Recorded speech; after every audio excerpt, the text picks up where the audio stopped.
नमस्कार प्रिय दर्शक बंधुरा रीतास किचेने अनेक अनेक स्वागत जानिए आज के रेसिपि शुरू करছি। बंधुरा आज आमी बानाচ্ছি काटा माछ दिए आलू टमेटो दिए पातला करे झोल।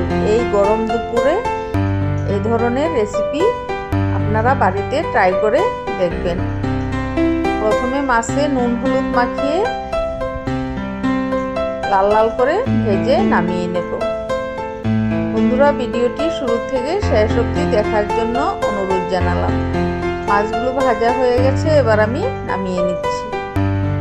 কড়াইতে তেল ছিল, তার সাথে আরো 1 টেবিল স্পুন তেল দিয়ে ফোড়ন দিচ্ছি গোটা জিরে এবং পেঁয়াজ কুচি। এগুলো একটু ভাজা ভাজা করে নেব। এবারে দিচ্ছি জিরে বাটা, আদা বাটা, দিয়ে দিচ্ছি কাঁচা লঙ্কা বাটা। হালকা পাতলা করে ঝোলটা বানাবো। দিয়ে দিচ্ছি পরিমাণ মতো হলুদ গুঁড়ো। এবার একটু নেড়ে চেড়ে নিচ্ছি। দিয়ে দিচ্ছি কালারের জন্য সামান্য একটু কাশ্মীরি লঙ্কার গুঁড়ো। দিয়ে দিচ্ছি পরিমাণ মতো নুন। আমি 2টি টমেটো টুকরো করে দিয়ে দিয়েছি। দিয়ে দিচ্ছি 2টি আলু স্লাইস করে কেটে। এবার ভালোভাবে নেড়ে চেড়ে ভালোভাবে কষিয়ে নেব মশলার সাথে। তারপর ঢেকে রেখে দেব 8 থেকে 10 মিনিটের মতো, যাতে আলুগুলো একদম তুলতুলে হয়ে যায়।